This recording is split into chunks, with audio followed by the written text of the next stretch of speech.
सभी को वंदे मातरम। आज की इस क्लास में हम लोग आरएनए के बारे में पढ़ेंगे। इसके पहले वीडियो तक डीएनए को पढ़ लिए थे और डीएनए का लास्ट टॉपिक था रेप्लिकेशन, जिसमें डीएनए का रेप्लिकेशन किस तरीक़ा से होता है उसको बताया गया था। कौन कौन से एंजाइम भाग लेते हैं ये भी देख चुके थे। और जो एक्चुअली में डीएनए का जो रेप्लिकेशन होता है वह किस टाइप का होता है, तो सेमी कंजर्वेटिव टाइप का होता है, अर्ध संरक्षीय द्विगुणन होता है। अब हम देखेंगे आरएनए क्या होता है। तो आरएनए का फुल फॉर्म है राइबोन्यूक्लिक एसिड। तो आरएनए होता क्या है, तो जो आरएनए होता है ये क्या है, राइबोन्यूक्लिक एसिड होता है। तो जो आरएनए है वह राइबोन्यूक्लियोटाइड्स की एक लंबी श्रृंखला होती है। जिस तरीक़ा से डीएनए भी क्या है, 2 पॉलीन्यूक्लियोटाइड श्रृंखला से मिलकर वह बना होता है ना, जिसमें क्या उपस्थित होते हैं, बहुत सारे न्यूक्लियोटाइड्स उपस्थित होते हैं। तो उसी प्रकार से आरएनए भी जो है वह राइबोन्यूक्लियोटाइड्स की क्या है, एक लंबी श्रृंखला होती है। डीएनए डीऑक्सीराइबोन्यूक्लियोटाइड्स की श्रृंखला थी, अब ये क्या है, तो जो आरएनए है वह राइबोन्यूक्लियोटाइड्स की एक लंबी श्रृंखला होती है।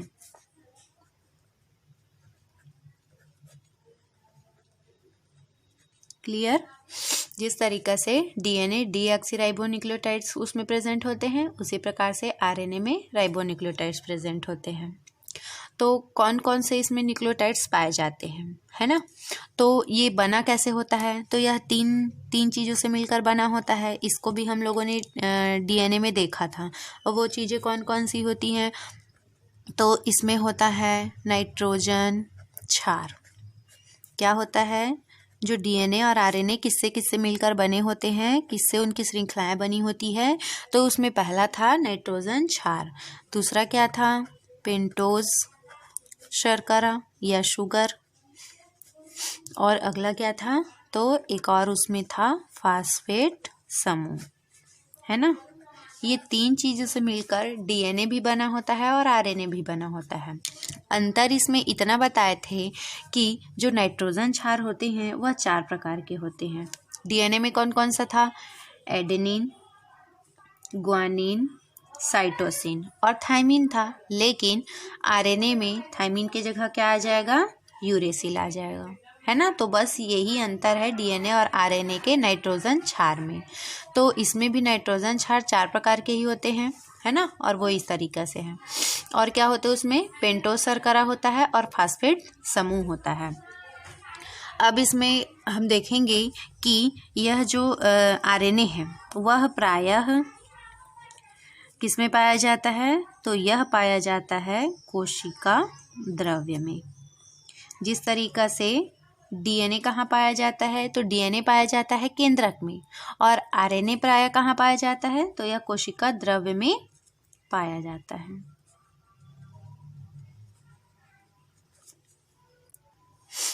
अब यदि हम इसका स्ट्रक्चर देखेंगे तो यह किस तरीके से होता है, जैसे कि डीएनए का भी स्ट्रक्चर और आरएनए का स्ट्रक्चर मैंने शुरू में ही बता दिया था।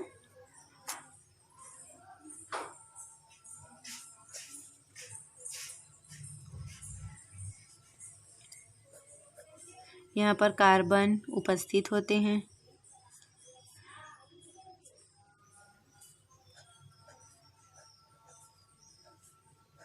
इस तरीके से।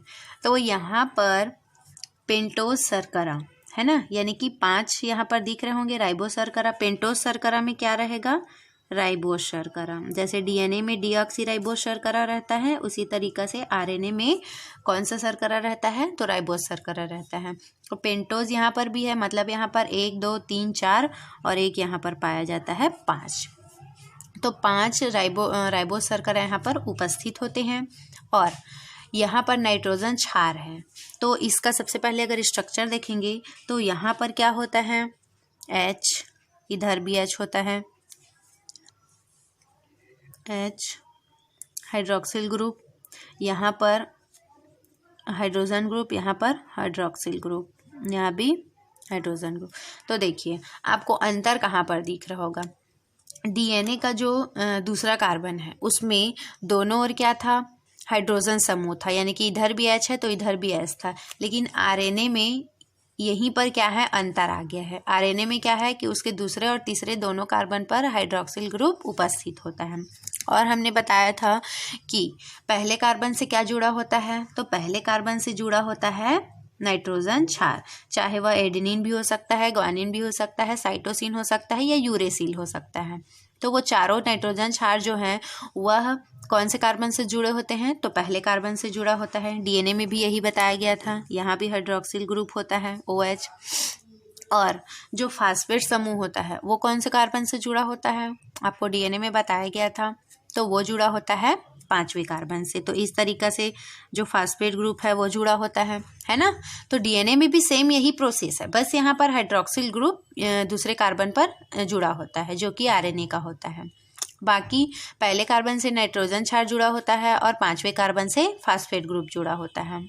ठीक है, तो यहाँ पर ये आप ध्यान दीजिएगा कि जो नाइट्रोजन क्षार जो पहले कार्बन से जुड़ा होता है तो वो किस बंध के द्वारा जुड़े होते हैं, तो उस बंध को कहा जाता है N bond C glycosidic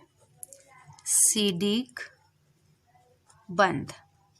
question 1 number में पूछ सकते हैं कि जो नाइट्रोजन क्षार होते हैं वह किस बंध के द्वारा वह पहले कार्बन से जुड़े होते हैं, तो वह ग्लाइकोसिडिक बंध के द्वारा वो जुड़े होते हैं। उसी तरीक़ा से जो फास्फेट ग्रुप होता है वह 5वें कार्बन से किस बंध के द्वारा जुड़े होते हैं, तो ये जुड़े होते हैं फास्फोएस्टर बंध, है ना।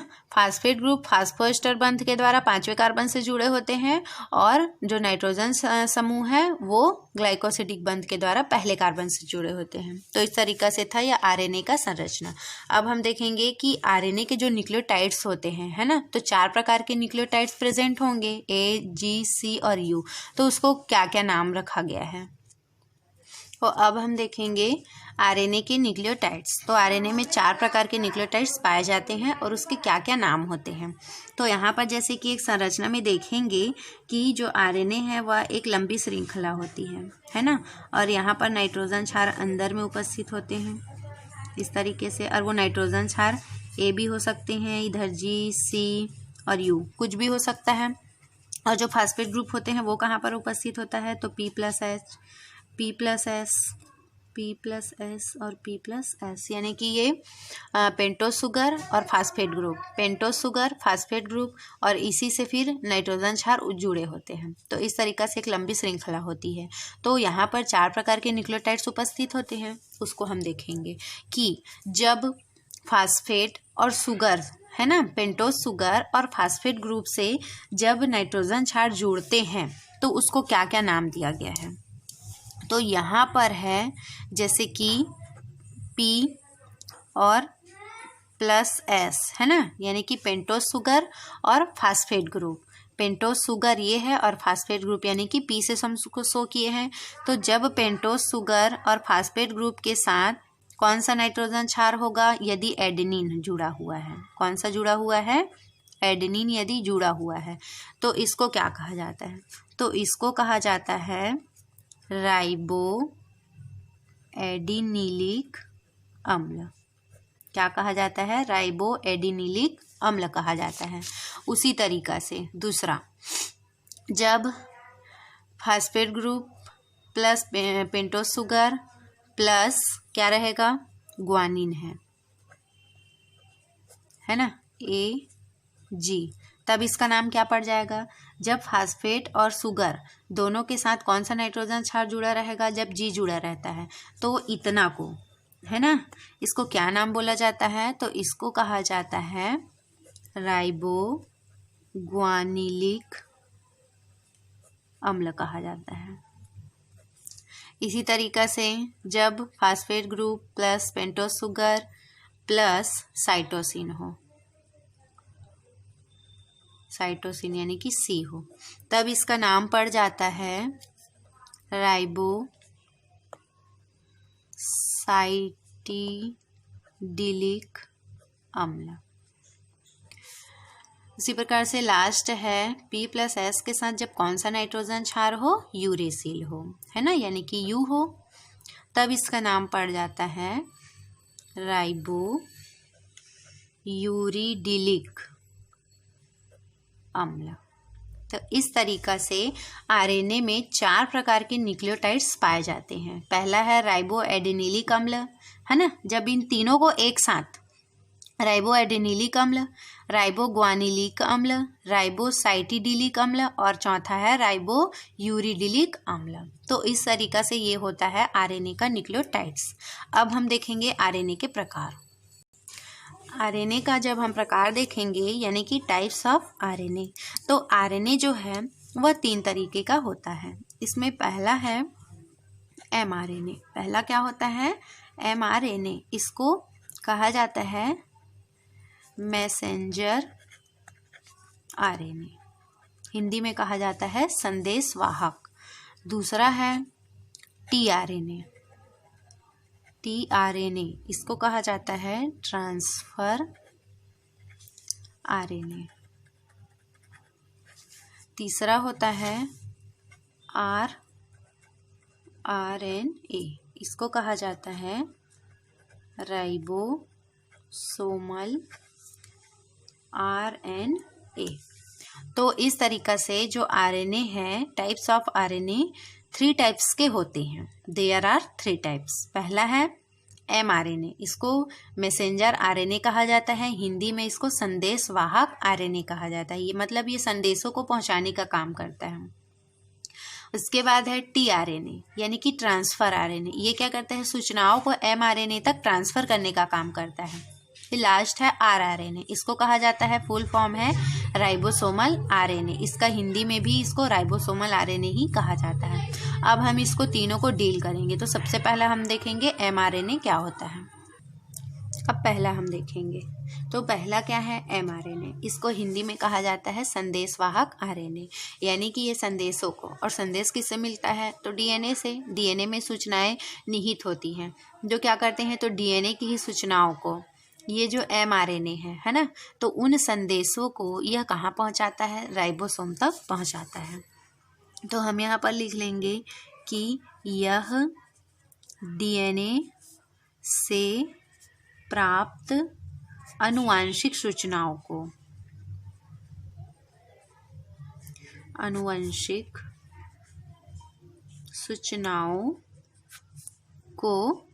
है ना, जो डीएनए है उसमें सूचनाएं निहित होती हैं। जैसे अगले पीढ़ी के लिए यदि कलर का यदि सूचना क्या है, अगर डीएनए को देना है तो वो क्या करेगा? वो सूचना कौन ले जाएगा? एमआरएनए। एमआरएनए क्या करेगा? उस सूचनाओं को पकड़कर, है ना, कहाँ पहुँचाएगा? राइबोसोम के पास, राइबोसोम तक पहुँचाता है।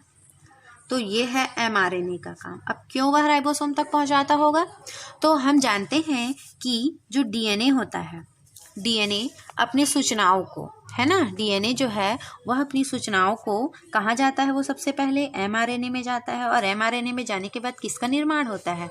तो प्रोटीन का निर्माण होता है। ये तो आप जानते ही हैं। इस तरीके से फिर सूचनाएं स्थानांतरित होती हैं। तो प्रोटीन का निर्माण कौन करता है? प्रोटीन का निर्माण राइबोसोम करता है। राइबोसोम को प्रोटीन की फैक्ट्री इसीलिए कहा जाता है। तो ये जो एमआरएनए है वह सूचनाओं को डीएनए से लेकर कहाँ पहुँचाता है? राइबोसोम में पहुँचा देता है, और फिर उसी सूचना के अकॉर्डिंग राइबोसोम में प्रोटीन का निर्माण होता है। और प्रोटीन जिस तरीके का, जिस सूचना से जो प्रोटीन बनता है, वही लक्षण फिर अगली पीढ़ी में हमको दिखाई देता है ना। तो ये क्या करता है? सूचनाओं को राइबोसोम तक पहुँचाने का काम करता है। इसका निर्माण यदि हम देखेंगे तो एमआरएनए का निर्माण कब होता है? तो केंद्रक में डीएनए से अनुलेखन का मतलब क्या होता है? ट्रांसक्रिप्शन। जब डीएनए से एमआरएनए का बनना, है ना, यानी कि सूचनाओं को जब इसमें ट्रांसफर किया जाता है तो उसी प्रक्रिया को अनुलेखन कहा जाता है। तो केंद्रक में डीएनए से अनुलेखन क्रिया द्वारा होता है। एमआरएनए का निर्माण कब होता है? डीएनए से जब अनुलेखन क्रिया होती है तब एमआरएनए का निर्माण होता है। और अगला पॉइंट क्या हो सकता है कि जो एमआरएनए है mRNA क्या करता है? प्रोटीन संश्लेषण के लिए एक ढांचे का काम करता है। क्या चीज़ का काम करता है? एक ढांचे का या सांचा का, है ना, एक सांचा का कार्य करता है। किस तरीके से? जैसे कि अगर हम घर बनाते हैं तो घर बनाने से पहले क्या करते हैं? एक सांचा तैयार किया जाता है ना, उसी सांचे में फिर छत को ढाला जाता है ना, तो एक सांचा बनाया जाता है, फिर उसी अनुसार से घर बनता है। उसी तरीके से जैसा भी प्रोटीन बनाना है तो उसका बनाने का, है ना, जो प्रारूप है वो कौन तैयार करता है? mRNA। mRNA प्रोटीन संश्लेषण के लिए एक सांचा का कार्य करता है। अगला हम लिख लेंगे कि यूकैरियोटिक सेल में, यूकैरियोटिक सेल में यानी कि जो यूकैरियोटिक्स कोशिका होते हैं उसमें mRNA केवल एक ही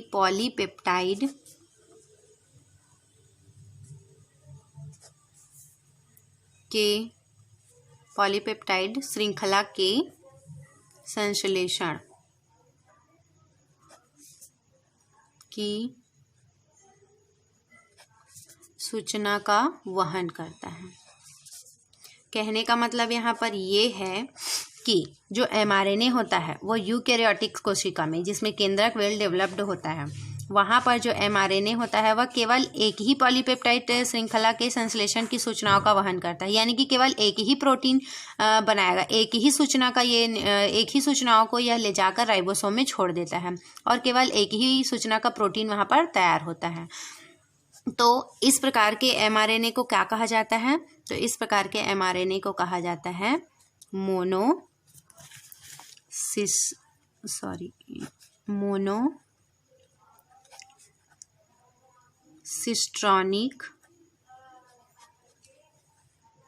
mRNA।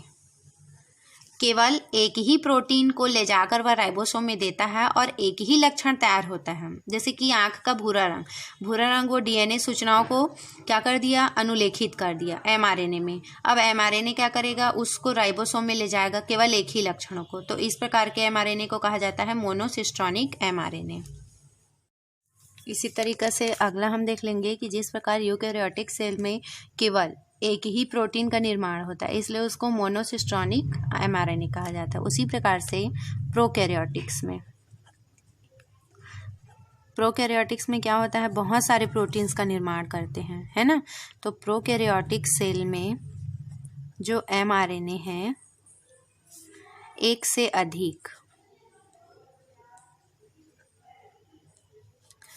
अधिक पॉलीपेप्टाइड श्रृंखला के संश्लेषण, यानी कि जो पॉलीपेप्टाइड श्रृंखला का जो निर्माण होता है ना, उसकी सूचनाओं को वहन करता है, यानी कि पहुंचाता है या ग्रहण करता है। वहन करना का मतलब है ग्रहण करना। तो यहाँ पर केवल यूकैरियोटिक सेल में वह केवल mRNA है, वह केवल एक ही सूचना को ग्रहण करके राइबोसोम तक पहुंचाता है और एक ही प्रोटीन का निर्माण होगा। उसी प्रकार प्रोकैरियोटिक सेल में जो निम्न वर्ग के होते हैं उसमें वह बहुत सारे उसको सूचनाओं को वहन करता है ना। इसीलिए इसको क्या कहा जाता है? तो इसको कहा जाता है पॉलीसिस्ट्रॉनिक mRNA। यहाँ पर बहुत सारे प्रोटीन्स का निर्माण होता है इसीलिए इसको पॉलीसिस्ट्रॉनिक mRNA कहा जाता है ना। तो यहाँ पर आप लिख सकते हैं कि बहुत सारे प्रोटीन, यानी कि एक से अधिक लक्षणों का यहाँ पर निर्माण होता है या बनता है। ठीक है, तो इस तरीका से था यह mRNA। अब अगला हम देखेंगे tRNA क्या होता है। तो tRNA क्या होता है? तो पहले ही बताया है कि स्थानांतरण, इसका हिंदी में मतलब होता है स्थानांतरण। यानी कि ये क्या करेगा कि जो कोशिकाओं में एमिनो एसिड उपस्थित होते हैं, है ना, जो कोशिकाओं में एमिनो एसिड प्रेजेंट होता है उसको पकड़ के यह mRNA तक पहुंचाता है। तो एमिनो एसिड को mRNA तक पहुंचाता है, यानी कि ट्रांसफ़र करता है, इसीलिए इसका नाम है टीआरएनए या ट्रांसफ़र आरएनए। इसका भी निर्माण कहाँ पर होता है? तो इसका भी निर्माण जब डीएनए से अनुलेखन क्रिया द्वारा ही होता है। तो डीएनए से जब ट्रांसक्रिप्शन होता है ना, यानी कि एमआरएनए बनता है, डीएनए से एमआरएनए का बनना ट्रांसक्रिप्शन कहलाता है। तो डीएनए से अनुलेखन क्रिया द्वारा इसका भी निर्माण होता है। और जितना भी जो आरएनए है, यानी कि जो तीनों प्रकार के आरएनए हैं, उसमें सबसे छोटा होता है यह, है ना। टीआरएनए क्या होता है? टीआरएनए सबसे छोटा होता है, इसलिए इसको स्मॉल आरएनए भी कहा जाता है। और ये क्या होते हैं? जल में विलेय होते हैं, यानी कि सॉल्यूबल होते हैं, घुल जाते हैं, घुलनशील होते हैं। तो जल में यह विलेय होते हैं, तो इसीलिए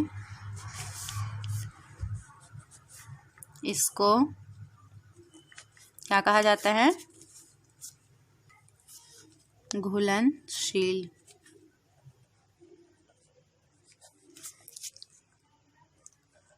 आरएनए या सॉल्यूबल आरएनए या एसआरएनए, इतने सारे इसके नाम होते हैं, कहते हैं। ठीक है, ये क्या है? जल में विलेय होते हैं, इसलिए इसको घुलनशील या सॉल्यूबल या एसआरएनए कहा जाता है। इसकी जो संरचना होती है, जो टीआरएनए है, वह किस तरीके से दिखाई देता है? तो यह एक क्लोवर लीफ के समान दिखाई देता है। किसके समान दिखाई देता है? क्लोवर लीफ के समान, है ना। जो क्लोवर लीफ की जो पत्ती होती है, वह इस तरीके से दिखाई देती है।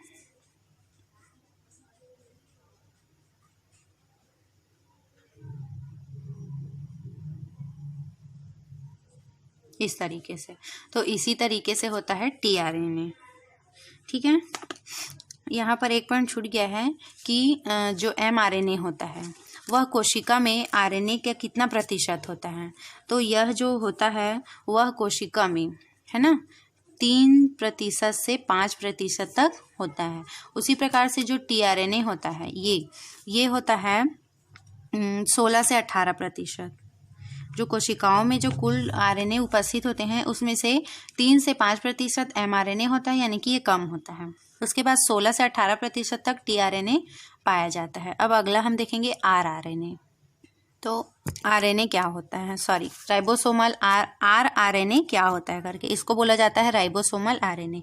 तो ये राइबोसोम में पाया जाता है, यह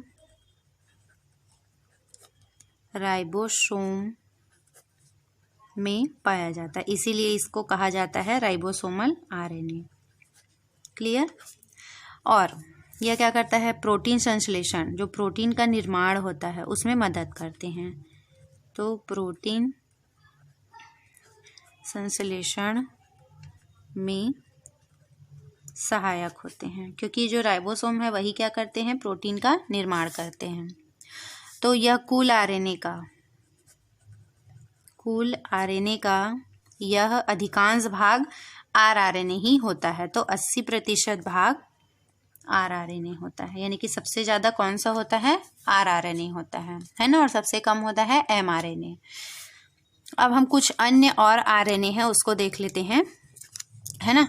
जनरली तो आरएनए 3 प्रकार के ही हैं, एमआरएनए, टीआरएनए और आरआरएनए। लेकिन कभी कभी कुछ 1-2 नंबर में कुछ क्वेश्चन पूछ लिया जाता है ना।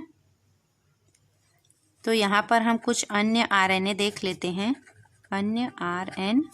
तो इसमें सबसे पहला है जीनी आरएनए। जीनी आरएनए क्या होता है? जीनी आरएनए, तो जो जीनी आरएनए है वह कुछ वायरसों में पाया जाता है। जैसे कि मैंने बताया है कि जो आरएनए होता है वह वायरस में जेनेटिक मटेरियल का काम करता है ना, आनुवंशिक पदार्थ का काम करता है। जैसे कि तो HIV हो गया, TMV हो गया, टोबैको मोज़ेक वायरस, इन्फ्लुएंजा, इन सब में आरएनए ही क्या है? जेनेटिक मटेरियल होता है। तो जीनी आरएनए, तो यह कुछ वायरस में पाया जाता है और उसमें आनुवंशिक पदार्थ का काम करता है। ठीक है, तो उनमें आनुवंशिक पदार्थ का कार्य करता है। ये जनरली 1-2 नंबर में पूछ लिया जाता है, इसीलिए मैंने यहाँ पर इसको बता रहे हैं। तो अन्य आरएनए में सबसे पहला हो गया जीनी आरएनए। फिर दूसरा है लघु केंद्रीय आरएनए। लघु केंद्रीय आरएनए, इसको इंग्लिश में कहा जाता है स्मॉल न्यूक्लियर आरएनए। तो यह जो है वह केंद्रक में पाया जाता है। कहाँ पाया जाता है? तो ये आरएनए केंद्रक में पाया जाता है।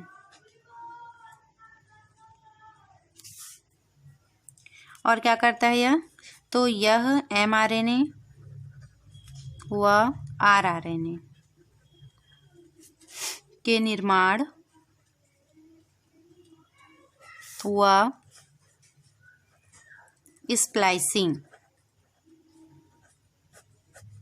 स्प्लाइसिंग में हेल्प करता है। स्प्लाइसिंग आप सोच रहे होंगे कि क्या है करके, नया वर्ड दिख रहा है ये। तो ये जो है वह डीएनए में क्या बोलते हैं एक्सॉन करके रहता है, यानी कि एक्टिव और इनएक्टिव। तो एक्टिव मतलब बनते जाते हैं और जो इनएक्टिव रहता है वो बाहर निकलते जाते हैं। तो जो स्प्लाइसिंग होता है उसको हम लोग इसको पढ़ाऊँगी मैं अभी आगे, है ना। तो उसके बाद ये जो लघु केंद्रीय आरएनए है वह क्या होता है? ये केंद्रक में पाया जाता है और mRNA और rRNA के निर्माण व स्प्लाइसिंग में हेल्प करता है। फिर एक और होता है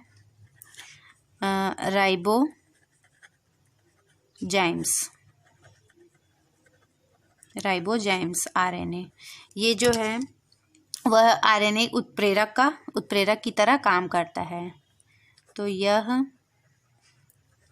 आरएनए उत्प्रेरक, कुछ जो आरएनए होते हैं वह उत्प्रेरक का क्या करते हैं? कार्य करते हैं।